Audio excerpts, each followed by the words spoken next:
Story 1. I am an engineer that does building design. I'm mechanical, but we also have electrical, plumbing, and structural. I don't enjoy doing work for rich people, especially doctors, lawyers, and other rich people that are probably pretty smart. At some point, smart people who are good at what they do start believing they are good at everything, including engineering. What I do isn't terribly difficult, but you aren't going to just pick it up in a week. And like 90% of what makes me good at my job is a lot of varied experience. You can't teach that. Story 2. Upper middle class rich, cheap as F, entitled. Millionaire rich, cheap as F, entitled, surrounded by sycophants. Billionaire rich, surrounded by millionaire sycophants. Cheap as F. Story 3. It depends, but a common thread I've noticed is the complete disconnection from the reality of those who are not rich, especially when attempting to offer advice to a person of lesser means. Why don't you just buy, throw away, or call a service for a fee? My new favorite is, you can get on unemployment. No, it takes forever, requires a ton of effort, and is not guaranteed to work out. Story 4. They like to make money off of us, but we no longer demand they give back as well. The rich should be uplifting the poor by creating programs to help where the government has failed.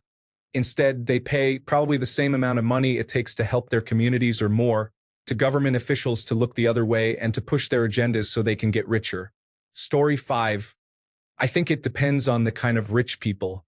I have been around several of the wealth whispers people and can tell you that they have been some of the kindest and most generous people I've ever met. They are down to earth, engaging, and have an understated elegance. I have also been around the flashy, in-your-face, rude, selfish, loudmouth, rich people. These kinds of people believe they are better than those around them and feel entitled. To answer your question, how people regard others. Story 6. They do not understand. I have a friend, let's call them Alex, who doesn't understand that there are people who cannot come up with $50 at all. Alex grew up so affluent that college was completely covered by parents. Alex doesn't understand that I have a sibling who wouldn't be able to pay a $50 bill right now because they are waiting for their next paycheck. Alex thinks everyone has at least some money in the bank at all times. It's frustrating. Story 7. Unpopular opinion. But more annoying are people who think they are rich but are not. People don't understand how broad the middle class is and the fact that you have people making $500,000 a year with a modest net worth and an ocean of debt thinking they're rich. Then, lacking class solidarity with the middle class is annoying and naive. Relative to a real rich person, the average doctor or millionaire is poor. Story 8. When their money insulates them from what other people are going through, it's like the money becomes a wall that blocks out basic empathy. You can see a good example of this in the first season of White Lotus. The Jennifer Coolidge character becomes friends with the woman who gives her massages and manicures at the hotel spa at a resort in Hawaii, where the show takes place. Coolidge shares her feelings and problems, and the woman, a black woman, I think the actress is Natasha Rothwell, listens patiently and graciously, partly out of genuine sympathy and partly because it's her job to do so. After a while, the Coolidge character tells the spa woman that she's so good, maybe the two of them could go into business and open their own spa together. Coolidge would front the investment money, and the other woman could run it, but they'd be business partners. Coolidge says it casually but also seems to mean it. The spa woman, a hotel employee, puts together a whole prospectus with a folder of typed out plans of how they do it, what location they could get, what their staffing and overhead needs would be. She's very excited to start her own business. Then, a little while later, Coolidge just changes her mind out of the blue. Nah, she's bored with her island vacation and ready to go home. That business proposition? Nah, forget it. Sorry. For the rich woman, it was all just whims and passing fancies. For the employee, it was a life-changing possibility. The rich woman has no idea what she's put the other woman through and doesn't care. Story 9. They can never admit they're well off. Everything is always, oh yeah, on paper, but I'm just barely scraping by. Nonsense. They never admit they're lucky or got assistance. Everything you see here was me and me alone. Yes, my father was a billionaire, but I used my own blood, sweat, and tears to inherit his fully functioning business. Story 10.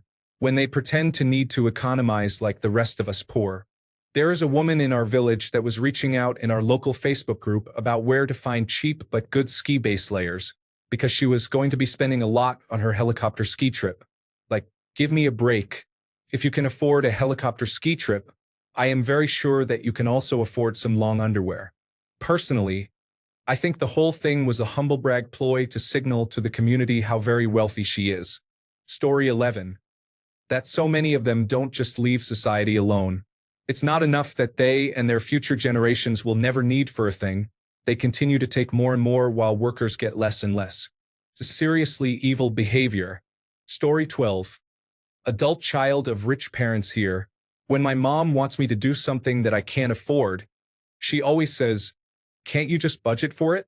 Without really understanding what that means. For example, she often nags me because I don't get my hair highlighted as often as I did in high school when she paid for it, because it costs $400 per appointment. When I explain that I can't afford to go as often, she asks, "Well, it's important that you look presentable. Why don't you just budget for it?" I am budgeting for it, Mom.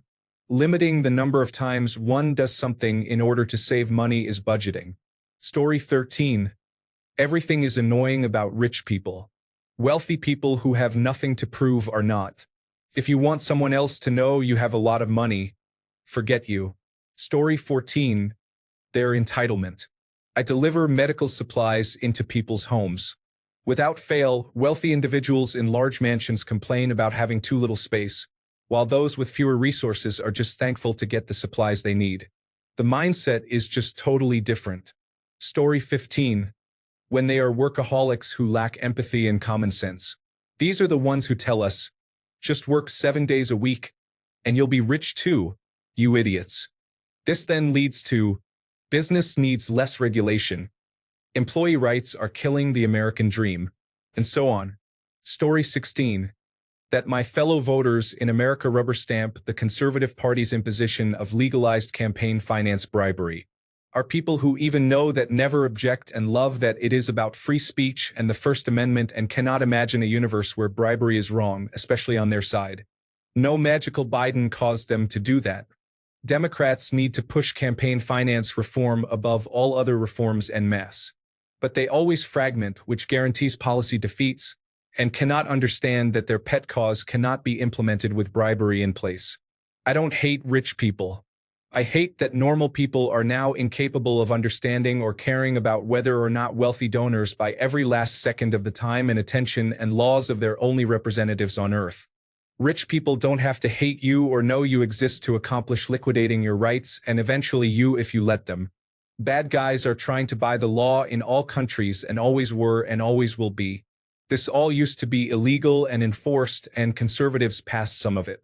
Just shameful and sickening. Story 17. What's the most annoying thing about rich people who are annoying? Probably the same things that are annoying about less affluent people who are annoying. They think they know everything, they never stop talking, they think they're better than others, they believe they're victims, they have zero common sense, etc. I'm not rich, but I would guess percentage-wise, the less affluent have a larger percentage. Story 18. One of the things I noticed working in retail was that they would hand you their credit card before we were anywhere near the register. I thought that was so weird, and I didn't understand it the first time it happened. I actually said, "Oh no, hold on to it. I'll take it at the register," which apparently was an appalling thing to say to a rich person handing you their credit card. Story 19. Ignorance of their own detachment. As with most humans, the rich are not typically actively malicious, but they can still be ignorant of the complexities of the plights of those less wealthy than they are. When it is someone else's problem, it is easy to say, "Silly others. They should just do something." This is something that all people do, not just the wealthy. The difference is that wealthy individuals often have more power, so this ignorance is more damaging than usual. Story 20. Depends on the person. But my best friend's stepfather acts like an elitist because he's rich. Always talking about the finer things, saying things like, "Oh, they only went to name university," also known as if it's not Ivy League or high standards, it's not good enough. Or, if you didn't take honors classes in high school, you're not going to go to college or be successful. He thinks he's better because he has money. The worst part? He did nothing to earn his money. Got it from an aunt who passed away years ago and he was the only heir. Story 21. At least the ones I know make extra efforts to present themselves as middle class so they can explain that their wealth relies only on sacrifice, talent, and personal effort. Story 22. As a poor person with a few wealthy friends, only the denial and downplaying irritate the hell out of me. Responses range from denial to flat out being offended by anyone mentioning their wealth. Meanwhile, they can and do spend several years not working whenever they want until they desire to do something, have multiple lavish vacations a year, have multiple cars, houses, boats, and so on, and will still refute the idea of their wealth. I have no envy, and I guess I'd take this behavior over an egotistical braggart, but their disconnect from reality irks me sometimes. Story 23. Mostly the fact that they quickly lose touch with the relative value of a dollar for a rich person or a poor person. They spend money merely as a transaction and don't have to care how much things cost. This also translates into their personalities in how they do things and interact with people. Nothing is off limits or can't be bought or bought custom, and they soon frequently rail against limitations that do exist because of said financial privilege. Story 24. Most came from generational wealth and think it is that easy for anyone to become wealthy. They started the race so far in front of everyone else but do not see that.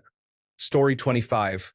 The most annoying thing about rich people is that they act like money makes them superior to others who don't have as much as they do. I know not all rich people think this way, but the ones that do, it's really sad. Story 26. Lack of empathy. Religious cognitive dissonance. Perpetually disconnected from reality. Status entitlement. Rules for thee but not for me mentality. The list goes on and on. Story 27. Especially irked by those who inherited their wealth. Growing up with that kind of security, never knowing what it is like to go paycheck to paycheck or be awakened in the night by intrusive thoughts about bills or utilities, and then to simply obtain wealth of your own because of something you did not even do. I know the inheritors did not do anything wrong per se, it just annoys the hell out of me. Is some of that just pure envy? Oh, probably. Story 28. Nothing. I enjoyed seeing the president at the Super Bowl alone. He has no friends while everyone else is having a good time with friends. He cannot go out in public without bodyguards and his diaper changers. He lives his life in solitary confinement and misery. Story 29. Greed. The more they make, the more they want to protect it. Their only interest is to get more money, even at the expense of the greater good. The rich may try to mask their goals behind altruism and charity, only to consider them a business expense in order to gain more wealth. They'll test the limits of their profit-making ability and see how far they can push until the poor complain enough for the rich to stop. This is why the Consumer Financial Protection Bureau is so important. The rich only stop gouging when there is a penalty for it. Remove the penalty, and the rich will get richer and the poor will get poorer. The poor will pay because they have to. Story 30. I knew a wealthy young man, a descendant of a very wealthy family. He traveled a lot, like 40 weeks out of the year. This travel was purely for enjoyment, not business. He would take 2 laptops, 2 tablets, his phone, a few watches, and his toiletries with him.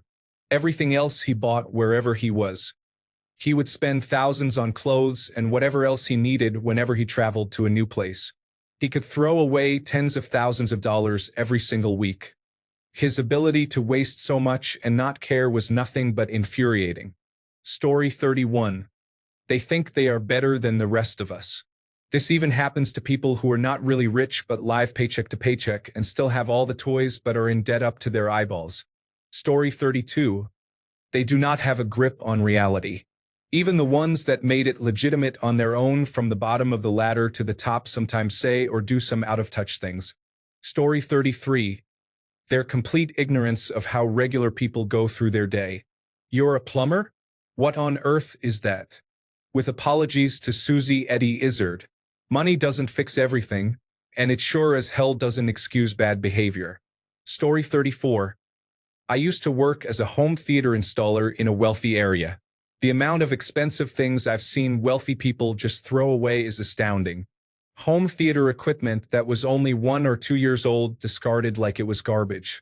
Items that could easily be sold for at least $1,000 or more. They could also make someone's year to receive. I understand that they see no value in such things, but they must certainly know someone who would. A gardener, a servant, or a family member or friend that is always asking for money could be overjoyed to receive such items, even if they're just going to sell them. I swear I could make a living off of wealthy people's trash. Story 35. The amount of endless hunger for never-ending profits and greed. It is an addiction to power and money. Endless growth by any means is defined as cancerous, and this is another form.